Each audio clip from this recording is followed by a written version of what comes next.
ما يود الذين كفروا من أهل الكتاب والمشركين أن ينزل عليكم من خير من ربكم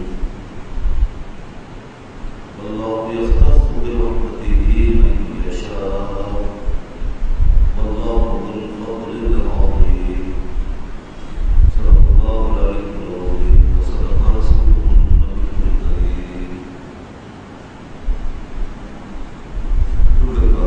اللهم صل على سيدنا مولانا محمد وعلى آل سيدنا مولانا محمد وبارك وسلم وصل عليه صلاة وسلام عليك يا سيدي يا رسول الله وعلى آلك وأصحابك يا سيدي يا حبيب الله.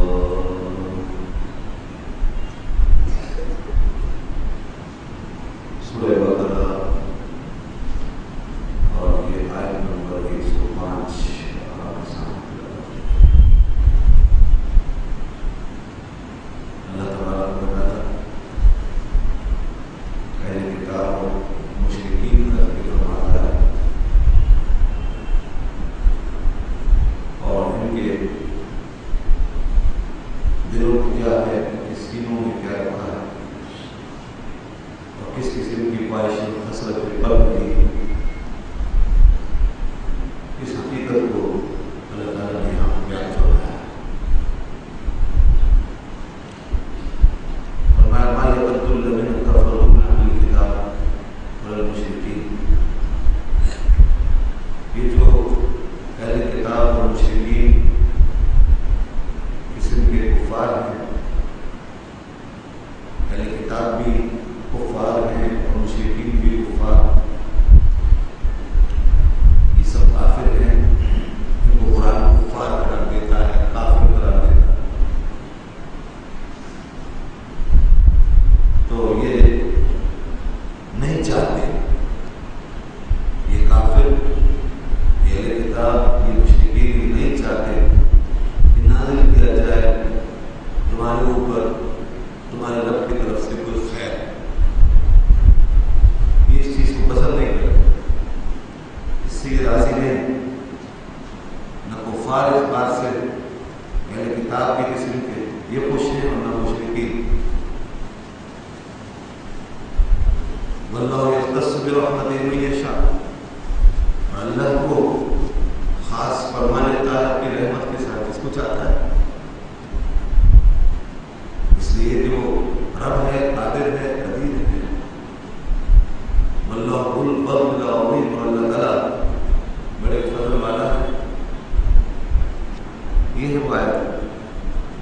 اس میں پہلی بات تو یہ بتا دی گئی کہ جو بھی اسلام میں داخل نہیں ہے وہ کافر ہے. اب چاہے وہ اہل کتاب کہلاتا ہو،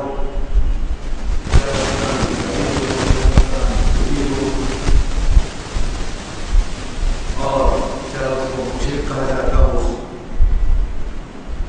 اور آج کل کی قومیت پرستی کی اس دنیا میں چاہے کوئی ان میں سے کوئی ہندوستانی کہلائے یا جناب کوئی مغربی کہلائے یا کوئی امریکی کہلائے، کوئی جرمن کہلائے یا کوئی جاپانی ہو یا کوئی چائنیز ہو، چینی،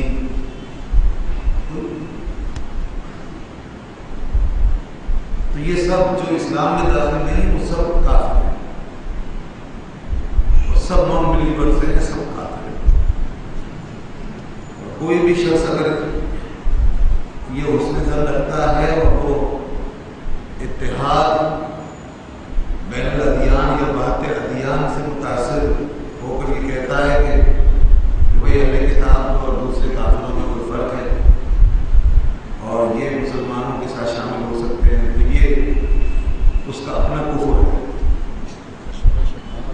یہ اس شخص کا اپنا کفر ہے اور وہ قرآن مجید کے بالکل خلاف تعلیم دے رہا ہے. اس لیے یہ بات یاد رکھیے گا کہ اسلام میں داخل نہیں ہے وہ صرف کافر ہے، اس پر مسلمان کا اطلاق نہیں، اس کو بلیورز نہیں کہا جا سکتا. وہ نان بلیورز ہے، وہ انفیڈل ہے، کافر ہے.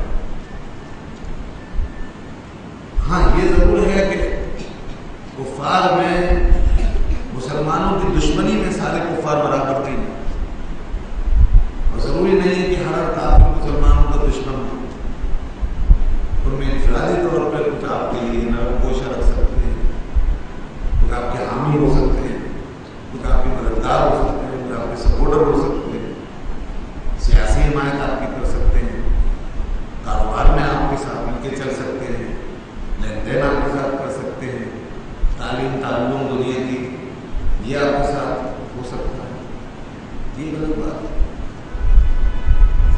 اور بہت سے لوگ ملیں گے کہ جو آپ کو ایک آنکھ برداشت کرنے کے لیے تیار، آپ کو کسی صورت میں دوبارہ کرنے کے لیے تیار ہے، اور وہ سخت معاند ہیں، ان کے دلوں میں بڑا سخت بغض ہے، بڑی نفرت ہے۔ قرآن نے ایسے کافروں کو خاص طور پہ بار بار ذکر کیا۔ جب نبی پاک صلی اللہ علیہ وسلم تشریف لائے اور آپ نے قرآن کی دعوت دی تو یہود و نصارہ نے تو کسی قسم کا رویہ اختیار کیا، اور آج ان کی اولادیں بھی تقریباً ان کے نقشے قدم پر چل رہی، اور اس بغض و حسد کا اظہار ہوتا رہتا ہے۔ یہ بات کسی مضمون پہ مشتمل ہے، یہ آیت کسی مضمون کو بیان کرتی ہے۔ فرمایا يُنَزَّلَ عَلَيْكُم مِّن خَيْرٍ مِّن رَّبِّكُم، یہ چاہتے ہی نہیں ہے کہ تمہارے اوپر کوئی چیز نازل ہو، اللہ کی طرف سے کوئی خیر۔ اب سب سے بڑی خیر کیا ہے؟ وحی آتی ہے، نبی آئے ہیں، رسول آئے ہیں، پھر وحی آ رہی ہے، تو یہ اس سے چلتے ہیں۔ قرآن میں آگے اسی تھوڑا سا آگے آ کر ایک دو آیتوں کے بعد فرمایا وَدَّ كَثِيرٌ مِّنْ أَهْلِ الْكِتَابِ لَوْ يَرُدُّونَكُم مِّن بَعْدِ إِيمَانِكُمْ كُفَّارًا، بہت سارے اہل کتاب یہ چاہتے ہیں کہ تمہیں وہ پھیر دے، پلٹ دے تمہارے ایمان کے بعد، کفار کافر بنا دے، وہ چاہتے ہیں تم کافر ہو جاؤ، تم مسلمان نہ ہو، حسد من عند انفسہم، اور یہ اس لیے ہے کہ یہ ان کے دلوں میں اصل میں حسد، دشمنی ہے، من بعد ما تبین لهم الحق، بعد اس کے کہ ان کے لیے حق جو ہے کھل گیا ہے واضح۔ میں نے پہلے بھی اس پر کافی گفتگو کی ہے کہ یہود و نصارہ کو کس قسم کا حسد ہوا تھا۔ وہ اس بات سے جلتے تھے اور اس بات سے وہ شاکی تھے کہ یہ نبوت ہمارے گھرانے سے منتقل ہو کے وہاں پہ چلی گئی۔ آخری نبی جن کے انتظار میں انہوں نے مدتیں گزاری تھی، ان کی شدید خواہش تھی کہ وہ ہمیں ملیں گے اور ہم ان کی امت بنیں گے، مگر اللہ تعالیٰ فرماتا وَاللَّهُ يَخْتَصُّ بِرَحْمَتِهِ مَن يَشَاءُ، اللہ کے اوپر کوئی پابندی لگا سکتا ہے، اس کے آگے کسی کی خواہش مرضی چل سکتی ہے، وہ جو چاہتا ہے وہی ہوتا ہے، وہ جس کو چاہتا ہے اپنی رحمت کے ساتھ خاص کر لیتا ہے۔ اس نے بنی اسرائیل میں جب تک چاہا انبیاء بھیجتا رہا، نبی آتے رہے، 4000 انبیاء بنی اسرائیل میں بھیج دیے اس نے، 4000 انبیاء آئے بنی اسرائیل، اور پھر بنی اسماعیل میں اس نے ہزاروں سالوں کے بعد، تقریباً 3 ساڑھے 3 ہزار سال کے بعد، حضرت ابراہیم علیہ السلام کے بعد، اسماعیل علیہ السلام کے بعد، پھر بنی اسماعیل کو نوازا، اور اس جزیرہ عرب کے اندر مکے کی وادیوں میں اللہ تعالیٰ نے اپنی مرضی سے، اپنی پسند سے، اپنی منشا سے اپنے سب سے عظیم رسول کو مبعوث فرمایا، اپنے سب سے محبوب رسول کو مبعوث فرمایا۔ تو وہ جس کا انتظار تھا سارے اہل کتاب کو اور سارے مذاہب میں اور سارے جہان میں، وہ اللہ کا آخری رسول، آپ نبی محمد مصطفیٰ صلی اللہ علیہ وسلم بنی اسماعیل، ظاہر ساری فضیلتیں منتقل ہو گئی، بزرگیاں سب سمٹ کر ادھر آ گئی، مرتبے سب سمٹ کر ادھر پہنچ گئے۔ پہلے مرکزیت حاصل تھی بنی اسرائیل کو، پھر حضور صلی اللہ علیہ وسلم کے صدقے اور طفیل اور آپ کی نسبت کی برکت سے بنی اسماعیل پوری کائنات کی مرکز ہو گئی، اور ساری فضیلتوں کے حامل ہو گئے. اور یہ قریش کا خانوادہ اور اس میں ہاشمی خاندان اور وہ آمنہ کا گھرانہ، سیدہ آمنہ کا گھرانہ، وہ دنیا کے سارے خاندانوں میں، گھرانوں میں اور گھروں میں دنیا کا افضل ترین گھرانہ، افضل ترین خانوادہ، افضل ترین گھرانہ. اس لیے تو حاصل کیا گیا. یہی تو وجہ تھی جس پر یہودی جذبز ہوئے، پریشان ہوئے. یہ کیا ہو گیا؟ تاج عوج ہمارے سروں سے اتار لیا گیا ہے. خیر الامم کی شرافت ہم سے چھین لی گئی اور اب یہ تاج اور امت کے سر پر رکھ دیا گیا ہے اور ہمیں اس نسبت سے خیر الامم قرار دیا گیا. تو دوستو یہ اس بات کو دیکھ کر وہ جل بن گئے، دشمنی پہ اتر آئے، بغض پیدا کیا، نفرت کرنے لگے، حسد کی چنگاریاں بھڑکنے لگی، حسد کے شعلے بھڑکنے لگے. اور پھر انہوں نے رسول اللہ صلی اللہ علیہ وسلم کا انکار کیا، تکذیب کی، جھٹلایا، مذاق اڑایا، توہین کی، تنقید کی اور آپ کا راستہ روکنے کے لیے اپنی ساری انہوں نے صلاحیتیں صرف کر ڈالی. ہر قسم کی سازشیں انہوں نے کر ڈالی اور ابھی تک کرنے میں لگے ہیں. اب بھی یہ حسد موجود ہے، اب بھی اس بات سے انہیں چڑ ہے، اب بھی ان کے اندر یہ حسد اور یہ عداوت کی لہر ان کے اندر موجود ہے کہ یہ امت قائم کیوں ہے. اب بھی وہ آپ کو، ہمیں اس امت کو پھلتا پھولتا نہیں دیکھ سکتے. اس وقت بھی وہ سازشیں کر رہے ہیں.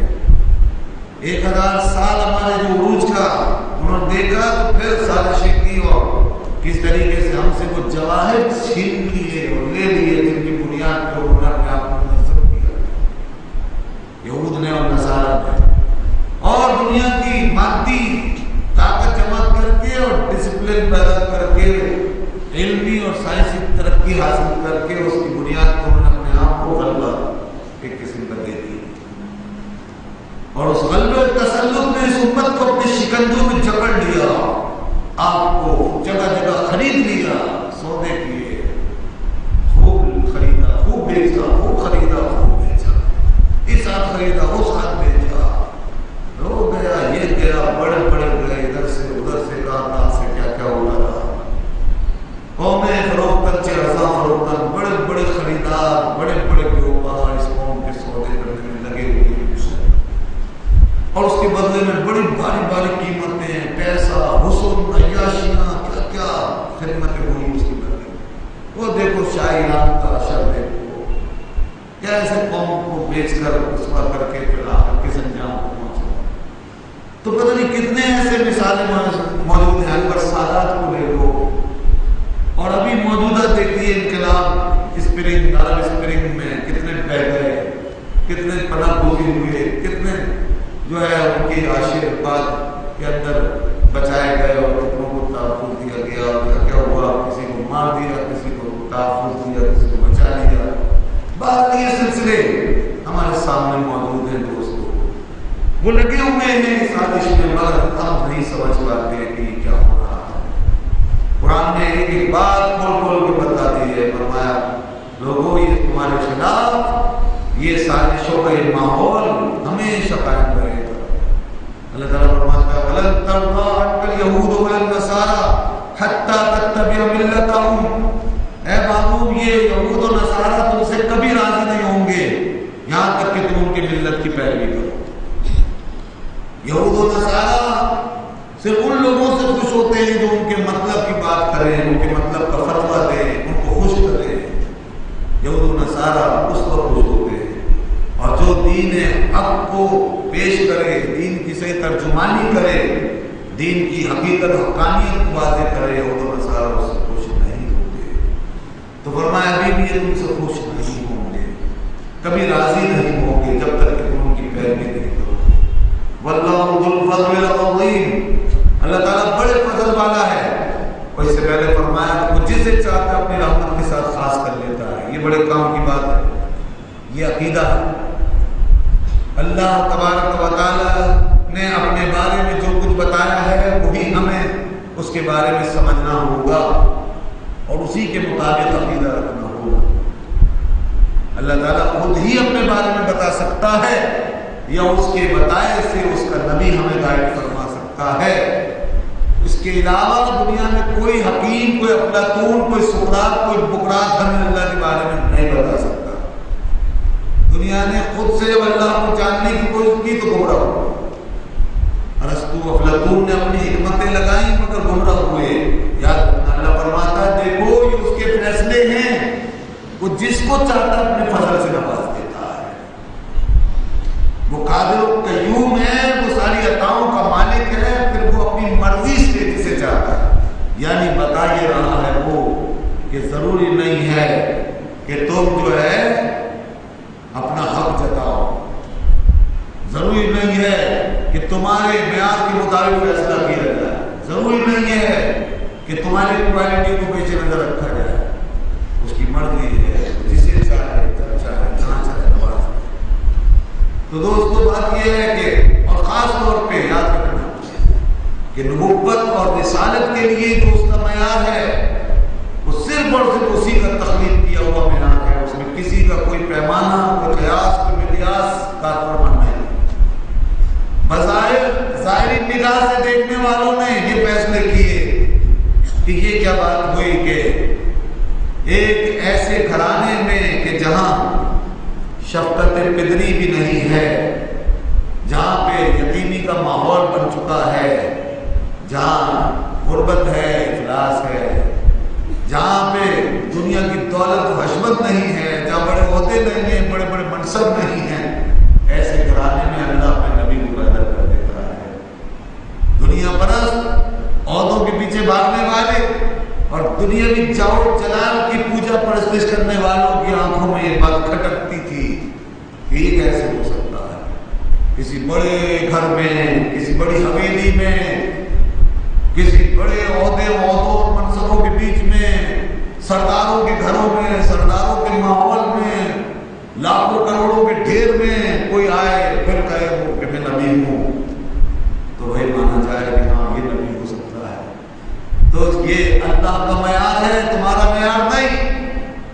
اس نے سیدہ آمنہ کے در یتیم کو، لال گوہر کو یہ عظمت عطا فرمائی کہ آپ کو اس عرب کے اس معاشرے کے درمیان بڑے بڑے سنادید کو اور سرداروں کو خدا نے چھوڑ دیا۔ وہ اس قابل نہیں تھے، وہ اس لائق نہیں تھے، اور عبداللہ کے اس دارے کو اور آمنہ کے اس رات بلارے کو اور سیدہ آمنہ کے در یتیم کو، حضرت محمد مصطفیٰ صلی اللہ علیہ وسلم کو اللہ نے اپنی نبوت و رسالت کے لیے چنا۔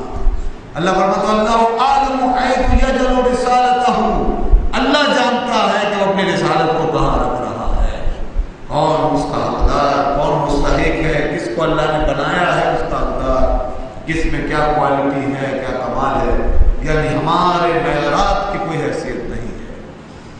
اسی طرح دوستو پھر عام زندگی میں ذرا دیکھو، ہر شخص کے ساتھ دیکھو، ہر معاملے میں دیکھو، اللہ جو چاہتا ہے وہی ہوتا ہے۔ کسی کو گورا بنایا ہے، کسی کو کالا بنایا ہے، ہمارا کیا حق تھا؟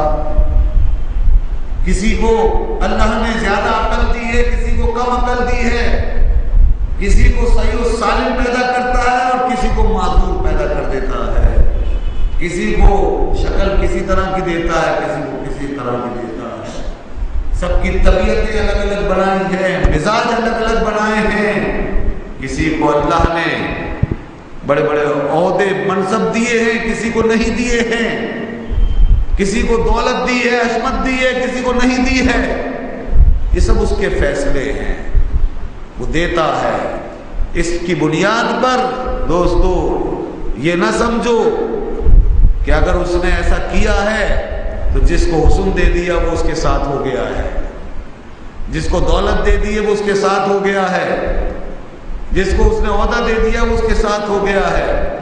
یاد رکھنا یہ دنیاوی نعمتیں جو ہیں اس کے اوپر بزرگیوں کا معیار قائم نہیں ہو سکتا۔ ہاں بے شک وہ اپنی ولایتیں دیتا ہے، اپنا قرب دیتا ہے، روحانیت سے سرفراز کرتا ہے تو یقیناً ان کے ساتھ ہوتا ہے۔ لیکن جب دنیاوی نعمتوں کی بات آتی ہے تو اس میں یہ جو معیار ہم سمجھتے ہیں کہ دولت مند خدا کے قریب ہیں اور غریب خدا سے دور ہیں، عہدے منصب کرسی والے خدا کے نزدیک ہیں اور دوسرے خدا کے سے دور ہیں، یہ فیصلے غلط ہیں، یہ انداز غلط ہے۔ اللہ جس کو چاہتا ہے جس طرح چاہتا ہے آزماتا ہے۔ دنیا کے معاملات میں وہ آزمائشیں کرتا ہے، امتحان لیتا ہے۔ امیر کو امیر بنا کے یہ دیکھنا چاہتا ہے کہ میرا شکر کرتا ہے یا نہیں، اور غریب غربت کی وجہ سے آزمایا جاتا ہے کہ میرا صبر کرتا ہے یا نہیں، میری بلا پہ صابر ہے یا نہیں۔ یہ ہے اس کے فیصلے، وہ جسے چاہتا ہے جس طرح چاہتا ہے اس کے ساتھ معاملہ فرماتا ہے۔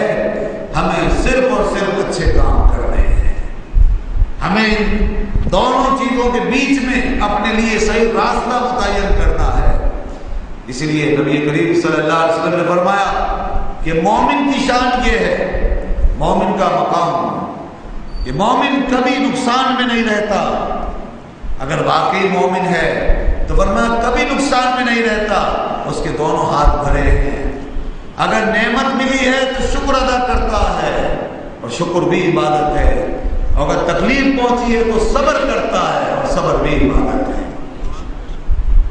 ہر حالت میں مومن سعادت پا سکتا ہے، ہر حالت میں مومن خوشحال ہو سکتا ہے، اور ہر دو حالت میں مومن اپنے لیے بہتری کا انتظام کر سکتا ہے۔ صبر کرے، شکر کرے۔ تو دوستو بات یہ ہے کہ انسان عمل سے زندگی بنتی ہے، جنت بھی جہنم بھی، یہ خواب کی اپنی فطرت میں نموری ہے ناری۔ تو بہرحال بات ہو رہی تھی یہود کے اس اناد کی، حسد کی، تو وہ یہ کہتے تھے یہ وحی مسلمانوں میں کیوں آئی، یہ نبوت مسلمانوں میں کیوں آئی؟ اللہ نے فرمایا یاد رکھو یہ اللہ کی بڑی خاص رحمت ہے، اللہ جسے چاہتا کر دے۔ اس نے اپنے نبی کو نبی بنا دیا، اس نے محمد مصطفیٰ صلی اللہ علیہ وسلم کو نبوت و رسالت کا تاج پہنایا اور اپنی وحی سے سرفراز فرمایا۔ یہ اللہ تعالیٰ کی خاص رحمت ہے جو ان کے اوپر نازل ہوئی۔ اور یاد رکھنا دوستو ایک بات، یہ عقیدے کا مسئلہ ہے۔ حسد کی کئی قسمیں ہوتی ہیں۔ ایک حسد وہ ہے جو دنیا میں لوگوں کے ساتھ کیا جاتا ہے، یہ حرام ہے، ہر قسم کا حسد حرام ہے۔ لیکن بعض دفعہ حسد کفر بھی ہو جاتا ہے۔ حسد جو انسان کو کفر تک بھی پہنچا دیتا ہے، تو وہ حسد جو انسان کو کفر تک پہنچا دیتا ہے وہ یہ والا حسد ہے۔ اللہ کے نبی سے حسد، اللہ کی وحی سے حسد، اللہ کے اس فیصلے سے حسد کہ اس نے نبی فلاں کو نبی کیوں بنایا اور ان پہ وحی کیوں نازل کی۔ یہ جو حسد ہے، یہ حسد انسان کو کافر بنا دیتا ہے، اور یہ حسد کی خطرناک ترین شکل ہے۔ اور عام حالات کے اندر حسد، یاد رکھنا کہ اس میں انسان بڑے گناہ میں پڑ جاتا ہے، اور وہ حسد بھی انسان کی نیکیوں کو تباہ کر دیتا ہے اور کھا جاتا ہے۔ اور یاد رکھو کہ اللہ کے فضل پہ نظر رکھو، اس کی مشیت۔ اللہ فرماتا ہے وَلَا تَتَمَنَّوْا مَا فَضَّلَ اللَّهُ بِهِ بَعْضَكُمْ عَلَىٰ بَعْضٍ۔ لوگوں ان چیزوں کی خواہش مت کیا کرو جن کے ساتھ اللہ نے تمہیں بعض کو بعض پر فضیلت دی ہے، تمہارے بعض کو بعض پر فضیلت دی ہے۔ کسی کو کسی نعمت میں بڑھا دیا، کسی کو کسی نعمت میں بڑھا دیا، تو اس کے ساتھ تمنائیں مت کیا کرو۔ اگر کسی حسین کو دیکھو تو حسن کے پیچھے مت جایا کرو۔ اگر کسی کے اندر کوئی جسمانی خوبی صلاحیت دیکھو، اس کا رنگ روپ دیکھو تو اس کے پیچھے مت جایا کرو۔ کسی جنس اور ذات کے پیچھے نہ پڑو۔ عورت مرد ہونے کی خواہش نہ کرے، مرد عورت بننے کی خواہش نہ کرے۔ اپنی قومیتیں، اپنے خاندان، اپنے رشتے، اس کے اندر تمنائیں مت رکھو کہ میں فلاں قوم میں ہو جاتا، فلاں قوم میں، فلاں قبیلے میں، فلاں جگہ پیدا ہو جاتا، فلاں میرے ماں باپ ہوتے، فلاں میرا خاندان ہوتا۔ ان چیزوں میں نہ پڑو۔ کسی کو اللہ نے عقل و فہم میں بڑھایا ہے تو اس کے پیچھے نہ جاؤ کہ میرے پاس بھی ایسی عقل و فہم ہو تو بات کروں ورنہ بیکار ہے۔ ان چیزوں میں نہ جاؤ۔ کسی کو اللہ نے دولت میں بڑھایا ہے تو اس کی عزت کرو۔ کسی کو اللہ نے عہدہ منصب عطا فرمایا ہے تو اس کی حرص مت کرو. یہ سب چیزیں یہ حرص کے قابل چیزیں نہیں ہیں. تمہیں کیا پتا کہ ان کا انجام کیا ہونے والا ہے.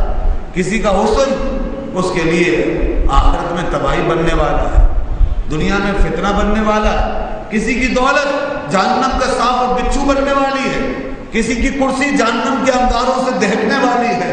کسی کا عہدہ اس کے گلے کا توق بننے والا ہے. کسی کی زمین اس کے گلے میں توق بن کے لٹکنے والی ہے. تمہیں کیا پتا کہ اس کا انجام کیا ہونے والا ہے. ہاں اگر کسی چیز کی تمنا کرنی ہے تو فرمایا ففی ذالک فلیتنافس المتنافسون. یہ جو نیکی کا راستہ ہے, اچھے فیصلے, اچھے ارادے, اچھے کام, تقوی, علم دین کا اصول, تقوی کی نعمت, کار خیر, اس کی تمنا کرو, اس کا مقابلہ کرو. کوئی نیکی میں آگے جا رہا ہے تو تم اس کی طرح نیکی کرنے کی کوشش کرو. کوئی حصول علم کی کوشش میں لگا ہے تو تم اس کی طرح حصول علم کے لیے کوشش ہو جاؤ. کوئی اچھا کام کرتا ہے صدقہ و خیرات تو اس کی طرح صدقہ و خیرات کرو. یہ خواہش کرو, یہ تمنا کرو. جیسے کہ ایک حدیث میں آپ صلی اللہ علیہ وسلم نے 2 آدمیوں کو قابل رش قرار دیا ہے. 2 حضور نے فرمایا صلی اللہ علیہ وسلم لا حسد الا فتنتین. حسد جائز نہیں یعنی رشک, مگر 2 کے لیے کیا کرو. 2 کون ہے وہ 2؟ فرمایا ایک وہ شخص جس کو اللہ نے قرآن عطا فرمایا اور وہ دن رات قرآن پڑھتا ہے, قرآن سمجھتا ہے, قرآن کی بات کرتا ہے, جس کا مشغلہ قرآن ہے, جس کی دلچسپی قرآن ہے, جس کا موضوع قرآن ہے. فرمایا اس پہ رشک کرو کہ وہ بہت بڑا کام لے کے جا رہا ہے. تم اس کی کوشش کرو کہ تم بھی اس کی طرح قرآن میں مشغول ہو جاؤ اور قرآن سے اپنا دل لگاؤ. یہ بڑی نعمت ہے. یہ جو درس قرآن ہے, یہ تلاوت قرآن ہے, یہ قرآن کی جو مدرسے ہیں, یہاں جو قرآن پڑھا جاتا ہے, پڑھایا جاتا ہے, تلاوتیں کی جاتی ہیں, دن رات پڑھتے ہیں, نمازوں میں پڑھا جا رہا ہے. ہر ایک کو جس کو جتنی توفیق ہے تو یہ قرآن پاک کے ساتھ رغبت تعلق. فرمائے اس کی تمنا کرو, اس پہ رش کرو. اور دوسرا رش فرمایا اس سے کرو جسے اللہ نے مال دیا, جسے اللہ نے رزق حلال عطا فرمایا اور اس نے دن اور رات اپنے ہاتھ سے لوگوں کے لیے تقسیم فرمایا. کار خیر میں اس نے حصہ لیا, نیک کاموں میں مال خرچ کیا, دین کے ساتھ کوآپریٹ تعاون کیا, مسجد و مدرسے بنوائے, غریبوں کی مدد کی, رشتہ داروں کی مدد کی. وہ بھی قابل حسرت, قابل رشک ہے. وہ بھی قابل رشک ہے. اس کی بھی حرص کی جائے, اس کی بھی تمنا کی جائے. تو دوستو یاد رکھو, یہ ہے 2 باتیں خاص طور پر بتائی گئی. پھر ایک حدیث میں بڑی اچھی طریقے سے یہ بات گائیڈ کی گئی اور بتایا گیا کہ رسول اللہ صلی اللہ علیہ وسلم نے فرمایا کہ لوگوں دنیا کے امور میں نیچے کی طرف دیکھا کرو, اپنے پیچھے دیکھو, نیچے دیکھو, اپنے سے کمتر کو دیکھو, ادنا کو دیکھو, مال و دولت میں دیکھو غریب جو تم سے کم ہے, عہدے منصب میں دیکھو جو تم سے کم ہے, اور پریشانی میں تکلیف میں دیکھو جو تمہارے سامنے تم سے زیادہ پریشان ہے, یعنی خوشحالی میں تم سے کم تر ہے. تو اپنے سے زیادہ بدحال لوگوں کو دیکھو. تو اس سے کیا ہوگا, جب اپنے سے زیادہ بدحال لوگوں کو, غریبوں کو, مسکینوں کو دیکھو گے تو شکر کا جذبہ پیدا ہوگا. یا اللہ میرا حال بہتر ہے, مجھے تو نے اس سے بہتر بنایا. اگر ہمارے پیر سلامت ہیں تو ہمیں ان لوگوں کو, ان معذوروں کو دیکھنا چاہیے جن کو پیر نصیب نہیں ہوئے. اگر ہماری آنکھیں دیکھتی ہیں اور ہم دانا و بینا ہیں تو ہمیں نابیناؤں کو دیکھنا چاہیے کہ جنہیں بیچاروں کو آنکھ نصیب نہیں ہوئی. اگر ہم صحیح سالم ہیں تو معذوروں کو دیکھیں کہ کیسے بیچارے اپنا وقت گزارتے ہوں گے. اگر ہمارے پاس پیسہ کم ہے تو ہم سے زیادہ بدحال, فقیر, مسکین لوگ ان کو دیکھیں کہ کیسے بیچارے کس حال میں اپنا وقت گزار رہے ہیں. ہمارے پاس اگر گھر ہے پکی اینٹوں کا تو ہمیں جھوپڑیوں کو دیکھنا چاہیے کہ کیسے رہتے ہیں. اگر جھوپڑی میسر ہے, خیمہ لگا ہوا ہے, تو روڈ پہ بیٹھے ہوئے اس شخص کا حال دیکھنا چاہیے جس کے سر پہ ایک خیمہ بھی نہیں ہے. اگر ہم کسی ایک بیماری میں مبتلا ہے, تکلیف ہے, تو ہمیں اسپتالوں میں پڑے ان مریضوں کو دیکھنا چاہیے جن کا پورا وجود امراض میں لپٹا ہوا ہے. اگر ہم کسی ایک تکلیف میں ہیں تو ان کی 100 تکلیفیں ہیں. دوستو دیکھنے کے لیے بہت کچھ ہے. انسان جب یہ سب کچھ دیکھے گا تو اس کی آنکھ کھل جائے گی اور پھر شکایت بند ہو جائے گی. یہاں ہر ایک کے اوپر ایک ہے مصیبت اور تکلیف، پریشانیاں ہی پریشانیاں. عبرت کے لیے اللہ نے بہت کچھ رکھا ہے. شیخ سعدی رحمۃ اللہ علیہ ایک مسجد میں داخل ہوئے تو جب باہر نکلے تو کوئی جوتا اٹھا کر لے گیا. ایک تمثیل بیان کی جاتی ہے اور اس میں بھی ہمارے لیے سبق ہے. شیخ سعدی رحمۃ اللہ علیہ کا جوتا کوئی اٹھا کر چرا کر لے گیا. آپ نے کہا یا اللہ میں تو تیری نماز پڑھنے آیا، عبادت کے لیے آیا اور جوتا میرا چلا گیا. ہم تو پتہ کیا کیا سوچتے ہیں. بعض لوگ پتہ نہیں کیا کیا منہ سے نکالنا شروع کر دیتے ہیں اور کیا کیا پکتے ہیں. نماز پڑھ کر نکلے ہیں اور باہر جا کے کیا کیا منہ سے نکال رہے ہوتے ہیں. لگتا ہی نہیں ہے کہ نمازی کا منہ ہے اور اپنے رب کے بارے میں، دین کے بارے میں، مسجد کے بارے میں کیا کیا بول رہا ہوتا ہے. حج میں تکلیفیں آتی ہیں لوگوں پر تو پتہ کیا کیا منہ سے نکالتے ہیں، کیسے شکایتیں کرتے ہیں. بڑا افسوس ہوتا ہے. شیخ سعدی نے جو اتنا کہا بار الہ یہ تو میں تو تیری عبادت کے لیے حاضر ہوا تھا اور میرا جوتا ہی چلا گیا. ابھی یہ بات سوچی تھی کہ سامنے بیچارہ ایک شخص جس کے پیر ہی نہیں تھے اور وہ گھسڑتا ہوا جا رہا تھا اپنے سرینوں کے بل، تو جب اس کا حال دیکھا تو شیخ سعدی پر اکت طاری ہو گئی. فوراً واپس مسجد میں گئے، اپنے رب کو پھر سجدہ کیا. بار الہ تیرا لاکھ لاکھ شکر ہے، میرا تو جوتا غائب ہوا ہے، اس بیچارے کا پیر بھی نہیں ہے. سعدی اگر تیرے پیر نہ ہوتے تو تیرا کیا حال ہوتا؟ تجھے جوتے کی شکایت ہو رہی ہے اور اس بیچارے کے پیر ہی غائب ہیں. تو ذرا سوچئے یہ عبرت کا سامان، اس سے انسان کو پتہ چلتا ہے زندہ رہنے کا ڈھنگ کیا ہے، خواہشوں کی حد کیا ہے، شکوے شکایتوں کا جواز کیا ہے. کوئی جواز بنتا ہے؟ نہیں بنتا. تو حضور نے فرمایا دنیا کے معاملات میں اس طرح دیکھا کرو اور دین کے معاملات میں ہمیشہ آگے کی طرف دیکھا کرو. آگے کی طرف دیکھو کہ آپ اگر صرف ایک نماز پڑھتے ہو تو کوئی 2 3 4 5 بھی پڑھ رہا ہے. آپ نے رمضان کے 2 روزے رکھے، کوئی 30 روزے رکھ رہا ہے. آپ نے ایک قرآن ختم کیا، کسی نے کئی قرآن پڑھ لیے. آپ نے ایک سنت اپنائی، کسی نے کئی سنتیں اپنا لی. آپ نے علم کی ایک بات سیکھی، اگلے نے 10 باتیں سیکھ لی. تو یہ چیزیں جس سے کہ آگے بڑھنے کا جذبہ پیدا ہو، اس سے نیکیوں کا ماحول فروغ پائے گا.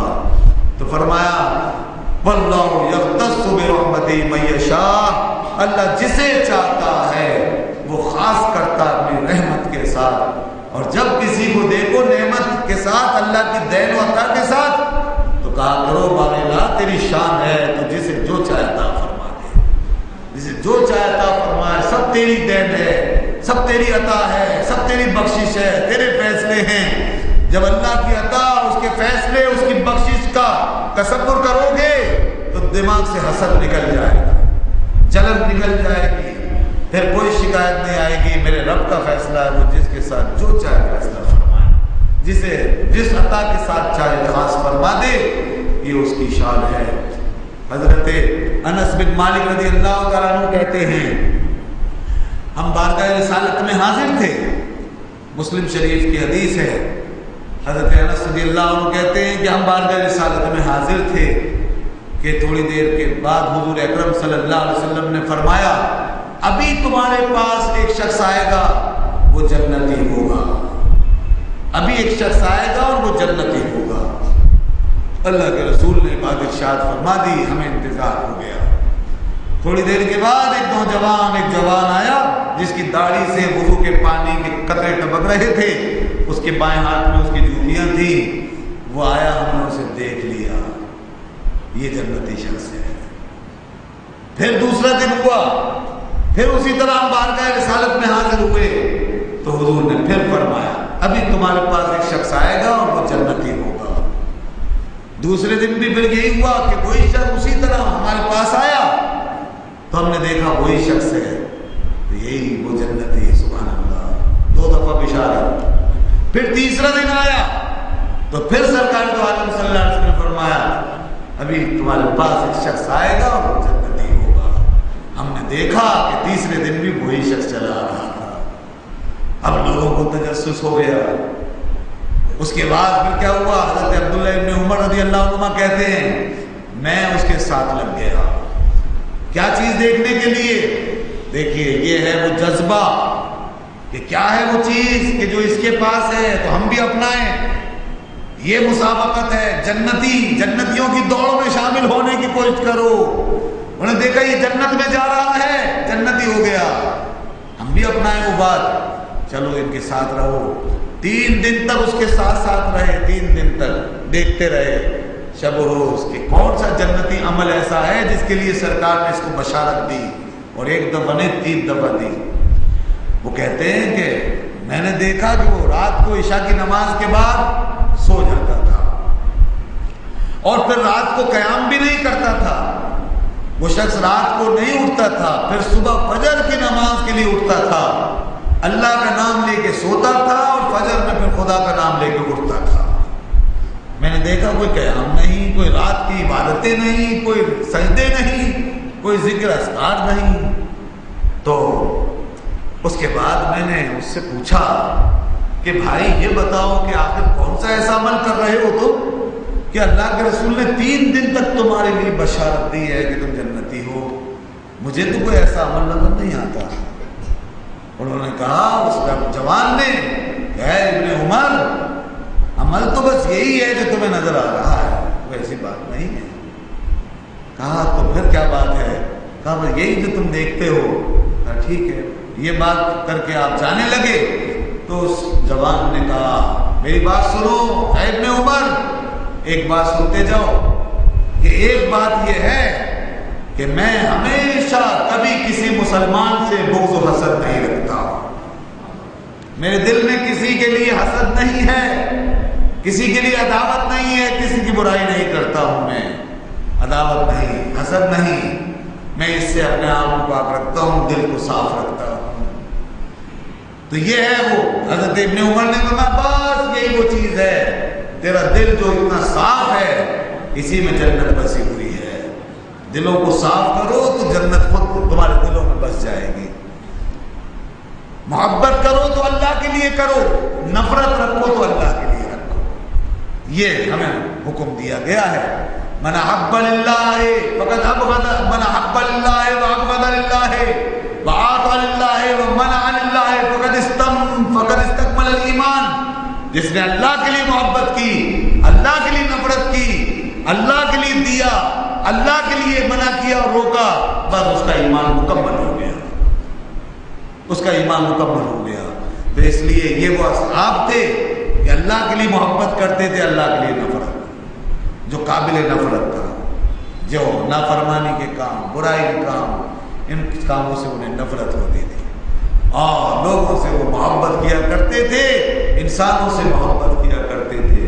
کسی کی برائی نہیں، کسی کے لیے بغض نہیں، کسی کے لیے حسد نہیں. تو دوستو یہ ہے وہ چیز کہ اپنے دلوں سے ہمیں حسد نکالنا ہوگا، دلوں کو پاک رکھنا ہوگا، اور یہی اللہ تعالیٰ کی طرف سے ہمیں حکم ہے، اور یہی دین کی تعلیم کا خلاصہ ہے کہ لوگوں کے ساتھ صاف دل ہو، اور جو لوگوں کے ساتھ صاف دل ہوگا وہ اللہ کے ساتھ بھی صاف دل ہو جائے گا. جو لوگوں کے ساتھ بہتر ہو جائے گا وہ اللہ کی بندگی میں بھی کامل ہو جائے گا.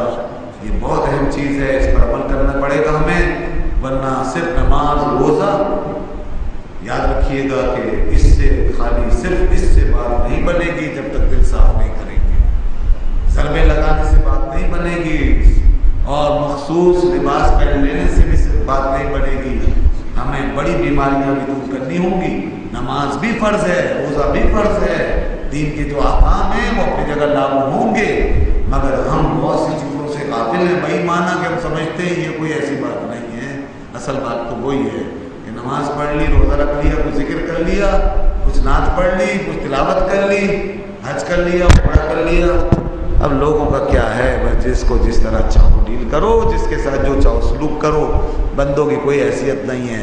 یہ ہے وہ غلط فہمی ہماری کہ بندوں کی بڑی اہمیت ہے، اور رشتے، ناطے، تعلقات، محبت، پیار، یہ چیزیں بہت اہم چیزیں ہوتی ہیں. ان کا خیال رکھنا پڑے گا. اللہ تعالی ہمارا حامی و ناصر ہو. وآخر دعوانا الحمدللہ رب العالمین.